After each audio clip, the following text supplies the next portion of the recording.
दृष्टिकोण का फर्क। बहुत समय पहले की बात है। किसी गांव में एक किसान रहता था। वह रोज भोर में उठकर दूर झरनों से स्वच्छ पानी लेने जाया करता था। इस काम के लिए वह अपने साथ 2 बड़े घड़े लेकर जाता था, जिन्हें वो डंडे में बांधकर अपने कंधे पर दोनों ओर लटका लेता था। उनमें से एक घड़ा कहीं से फूटा हुआ था और दूसरा एकदम सही था। इस वजह से रोज घर पहुंचते पहुंचते किसान के पास 1.5 घड़ा पानी ही बच पाता था। ऐसा 2 सालों से चल रहा था। सही घड़े को इस बात का घमंड था कि वो पूरा पानी घर पहुंचाता है और उसके अंदर कोई कमी नहीं है। वहीं दूसरी तरफ फूटा घड़ा इस बात से शर्मिंदा रहता था कि वो आधा पानी ही घर तक पहुंचा पाता है और किसान की मेहनत बेकार चली जाती है।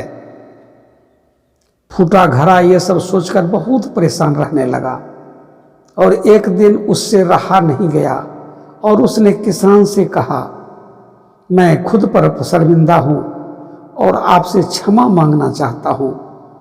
क्यों? किसान ने पूछा। तुम किस बात के लिए शर्मिंदा हो? शायद आप नहीं जानते, पर मैं एक जगह से कहीं फूटा हुआ हूं और पहले 2 सालों से मुझे जितना पानी घर पहुंचाना चाहिए था, बस उसका आधा ही पहुंचा पाया हूं। मेरे अंदर ये बहुत बड़ी कमी है और इस वजह से आपकी मेहनत बर्बाद होती है। फूटे घड़े ने दुखी होते हुए कहा। किसान को घड़े की बात सुनकर थोड़ा दुख हुआ और वह बोला, कोई बात नहीं, मैं चाहता हूं कि आज लौटते वक्त तुम रास्ते में पड़ने वाले सुंदर फूलों को देखो। घड़े ने वैसा ही किया। वह रास्ते भर सुंदर फूलों को देखता आया। ऐसा करने से उसकी उदासी कुछ दूर हुई, पर घर पहुंचते पहुंचते फिर उसके अंदर से आधा पानी गिर चुका था। वो मायूस हो गया और किसान से क्षमा मांगने लगा। किसान बोला, शायद तुमने ध्यान नहीं दिया, पूरे रास्ते में जितने भी फूल थे वो बस तुम्हारी तरफ ही थे। सही घड़े के तरफ एक भी फूल नहीं था।